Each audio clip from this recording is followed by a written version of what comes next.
Welcome to Toffee TV. There's Mike 3 talking points. Crystal Palace 1, Everton 2. Back-to-back away wins for the Toffees. They've now won more under David Moyes. Well, he's had 2 away games in the Premier League and he's doubled what Everton won in the opening 19 games before he got here. Back-to-back away wins at 2 tough places, Brighton and Crystal Palace.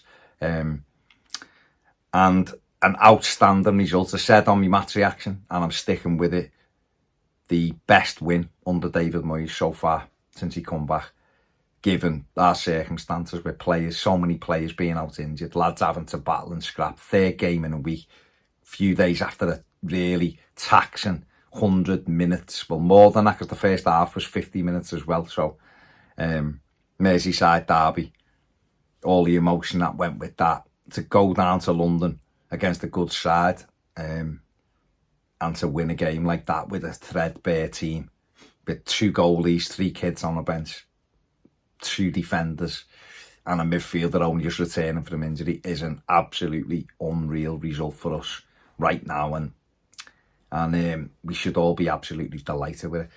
And I'm sure we are. I'm sure we're absolutely thrilled to bits with it, and seeing Betto continue with scoring and Alcaraz getting off the mark with Everton is a brilliant day. I'm going to start with Charlie Alcaraz, who the move sort of came out the blue, didn't it, over in the transfer window coming towards the end of it. And you look and go, not sure, you know, coming in on loan, okay, that's not bad. Played at Southampton, moved off to Juve and then went off to Flamengo. Like, why are we getting him again so early into that move? But he's a player who, you know, you only had to look at his contribution at Southampton. Skillful player, only a young lad, skillful player, loads of work rate, all over the pitch, desire to want to win, good in possession, got a good shot on him, an eye for a pass, an eye for a goal, as he's proved today. Well, he's proved both today, hasn't he, with an assist and a goal. And he's come in and it's a really smart David Moyes type signing. I know the recruitment team were part and Kevin Thelwell as well. It isn't just David Moyes, had him in his black book. But David, the sort of signings David Moyes did first time round. And it's a really clever signing, and we've seen nothing but good stuff from him, have we? Made his debut a week ago against Bournemouth, hit the post with a free kick and looked really lively. Come on in the Merseyside derby the other night, worked hard, just didn't quite get into it, but, you know, enough to show the good little touches. Went past a few of their players, went past Van Dijk, you know, which is, don't know whether you're allowed to do that, or the planet stops spinning or something if you do that, I don't know.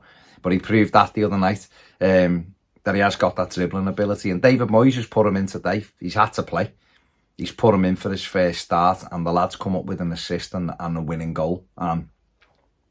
As far as full debuts go, it doesn't get much better than that, does it? An away game, and you create the goal and then score the winning goal, and then get to go over and celebrate in front of the fans is pretty much how you dream it, isn't it? The night before an away game like that for your debut. So absolutely tremendous. And listen, if this is what we're going to be doing again under David Moyes, then I'm ready. Sign me up. Sign me up.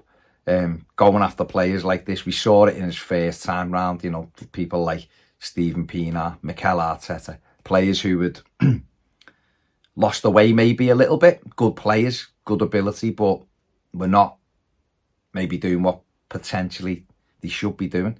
And Moyes was able to grab them and bring them in and mould them into the football club, and he became some fantastic player. We got, you know, the list goes on. And this time he's going to be armed with money, a new stadium, and a real exciting time for Everton. And players like Alcaraz can be a big part of that. And we need more. We need players who are able to take the ball the way he does, the way he keeps the ball, able to just get a shot away out of nothing like he did in that first half. Little flick and a hit. We don't have any of that in our team. And that's why he sort of stands out as someone different as well. A lot of Everton's midfield players are like sort of very similar in what they do.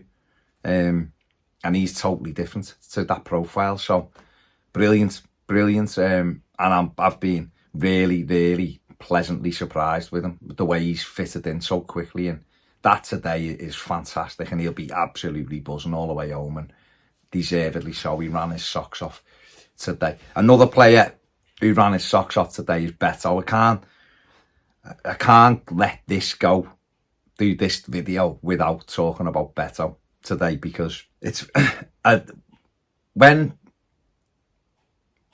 he got in the other week, when Calvert-Lewin got injured the other week, and I've had this discussion on the channel before, and I've had it with different people, and I've always said he's a finisher.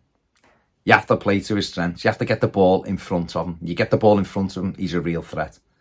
And this is where me and Ped have butted heads over this, and some other people, because, you know, just because he's not Dominic Calvert-Lewin in the air, and his touch isn't as good as Dom, but Dom's finishing's nowhere near Beto's level either. So it's playing a striker. Because I could never understand Dyche anyway. I could never understand why you had a centre-forward playing who went something like... And I like Calvert-Lewin, full disclosure. I like Dominic Calvert-Lewin, I do. I think he's really good. But he doesn't score enough goals. And the problem is, when you've got a striker who just has favourites, which is what Dyche did, and can't see anything else, and doesn't really want to expand the time to coach anyone else and make people better and explore different things, then you end up with Betto not being used. Last year, Calvert-Lewin went, I don't know, was it 18 matches or something without scoring a goal? And that is gross negligence by the manager, to leave a striker in for that amount of time without scoring a goal when you've got another one there. You take them out, you put the other lad in for a few games to help both of them.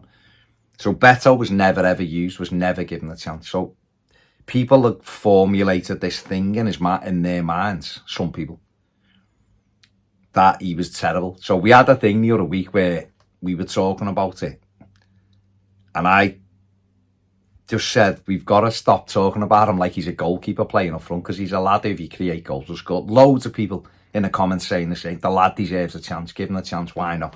And he took his chance with both hands. He's been absolutely brilliant in front of goal. But today, there was a difference again today.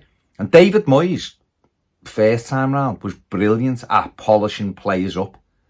So you might have come in, and Mikel Arteta, who come in with a lot of ability, and Moyes polished them up to be a lad who had loads of ability but could also mix it and work. And that's why Arteta's a little bit of a moany shitbag now for Arsenal as their manager, because he got that from Moyes, because that's what Moyes was like, and that's what our team was niggly. It had to battle and scrap for everything, and it was born on hard work and born on playing to your ability. Steven Pienaar said the thing, and Steven Pienaar, I loved Steven Pienaar. He was an unbelievable footballer, and but he wanted to work hard, and he said Moyes was incredible for it.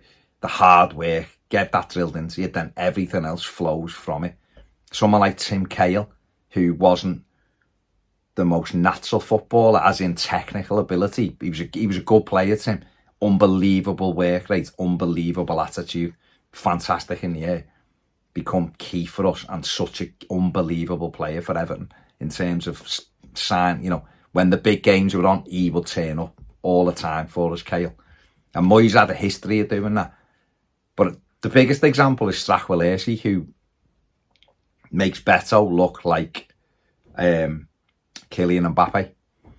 And Moyes put Strachwelesi in. Sorry for boring you, but Moyes put Strachwelesi in the first game, and he was involved a couple of times, and then he just sort of disappeared off the face of the earth. Clearly didn't. He was doing work at Finch Farm until January. Excuse me.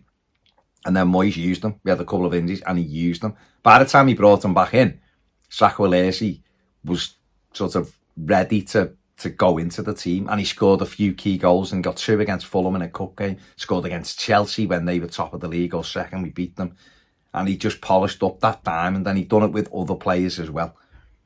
And this is why he'll come in and make people better, and this is why you can see the work going in to Betto. Today, Betto played like a number 9, who is a handful, like Lukaku when Lukaku first came in, who was knocking people about. LeBron was a better footballer, more talented than that, but When Ron was on it, bouncing people here, there and everywhere and getting them involved. All little bits of it are like Dunk at times. The sort of, the defenders thinking, oh, what's he going to do? Because he is a little bit unorthodox, but his touch today, his hold-up play, battling, ran his socks off for the whole game, and obviously got his reward with a goal. But he was fantastic today, and I think he should be the marker for other people in that squad, what he's done. I'm absolutely made up for him. I don't think there's an Everton player in that squad who deserves it more than Betto. Deserves them singing his name, deserves things to go right for him, because the lad wants to do his very best. He wants to work hard and score goals for Everton. And I thought he was absolutely brilliant today, and made up that the fans are really, it was so loud. I'm sure it was even louder there. We had it the other night at Goodison, the noise, singing his name. And that's only going to make him get better and better and work harder and perform even better. So, absolutely over the moon for him. He was brilliant today. And then the third thing is David Moyes. I spoke about him the other day. I'm going to speak about him again today. Because the change since he come in is just unbelievable. It's incredible since he's come in. He's flipped the club on its head. Absolutely flipped it. It was dead. It was on its knees. Leighton Baines and Seamus Coleman dragged it up a little bit and went, come on. You heard Seamus's and Leighton Baines, you heard his press conference when the interview, and Seamus was like, we need to pick everyone up and all that. And that was because it'd been dumbed down. And he done that. But Moyes has come in, and the messaging from the manager from day one has been there.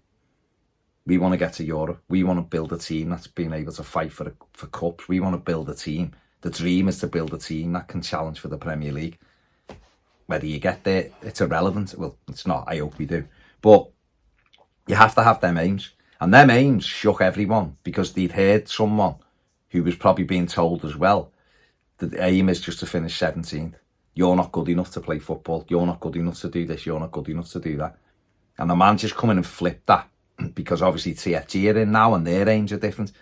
But David Moyes has picked everyone up. Like in the press conference yesterday, when he was asked about, Palace, the perfect team to bring you back down to earth after that. And he was like, hang on a sec. Why is everyone trying to drag Everton down? And he did have a dig at, I think the messaging, I was going to say Sean Dyche. It is Sean Dyche, but it's others as well. The messaging that's come out the club, as well as having the proper dig at the media, who can't wait to try and drag Everton down, can't wait to throw something at us, can't wait to go, oh, you can't be a team that's got aspirations.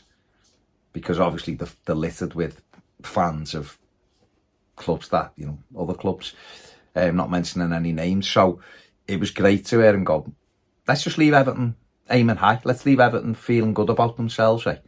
Let's stop trying to drag Everton down. And then he mentioned Europe later on, and we're trying to build, and we're going to do this. And that messaging, again, I've said a few times this week, David Moyes won't be for everyone. Some people that won't like him, some people won't forgive him for trying to sign Baines and Fellaini, but he's doing whatever is best for United, and it isn't him who decides on the amount. Anyway, that's by the by, right? But I think a lot of Evertonians hearing him singing his name ringing around Goodison. I judge it from not social media, because you can't judge anything from social media, because it's full of people who love you or people who hate you. And there's no in between, it doesn't seem. And it's about 0.5% of Evertonians anyway. When you go to match, I think that's a better indicator. Certainly when you go to Goodison Park, there's 40,000 of us in, and you get a feel. And the majority was singing his name the other night, clapping him, loving it. And he's done brilliantly. And what he's done to me, what it feels like, is he's glued everything back together. And that's what we needed. We've been broken. We've been kicked from pillar to post. It's no wonder that people have argued with each other, and because we've been turned on each other, first by the board, by Benitez, the board, and then the messaging from Sean Dyche, who was getting the messaging from above him, so he was just repeating it, going, well, that must be the messaging. And he just didn't get us anyway, and that's fine. But I think we can start looking forward with CFG and with Moyes, because he has got the messaging absolutely spot on. And we've proven, and the fans have been amazing, we've proven when we just can stick together, or mostly stick together, we can drive this club somewhere else. And it isn't looking down, it's looking upwards. And we all should be looking up now going, actually, who can we catch? How high can we catch? We've got United next week, and we've got Brentford the game after. Both of them, I think, what a day are they? United like 15th now, I think. And Brentford are above us, but not by much. Why not? Why not keep looking upwards? Stick together. We are all better as a football club when we're together as much as we can be. So be nice to each other, support David Moyes, support the players, which everyone's doing brilliantly. These results are incredible. 5 unbeaten now in the Premier League. And I actually think if we'd have had 2 more days before the Villa game, we'd have beat them as well. We almost beat them anyway. They got an undeserved victory that night. But it is what it is, and I think that was probably the best way to start his reign, actually, because everything's been better since and picked up. We will have bumps in the road. We will lose games of football. But if they give everything, like they give everything today, I don't think we played particularly well today. Defensively, we were all over the place. But I can't look at any of them and say you didn't try. Jack Harrison will have much better games, the kindest way of saying it, than today. But he still ran his socks off for us, and we've won the game. And he epitomises everybody else working hard. So well done to David Moyes. Well done to the players and the fans who travelled down. Lastly, for them, unbelievable noise, fantastic support, and you got exactly what you deserved, which was to celebrate a big Everton win. I have rambled on far too long. I don't care. Everton are winning games. I love it. It's the weekend. Everything is good in the world, in the blue world right now. Go and have a fantastic weekend. Enjoy yourself. Like, subscribe. Thank you very much for all the support. Take it easy. Up the Toffees. See you later.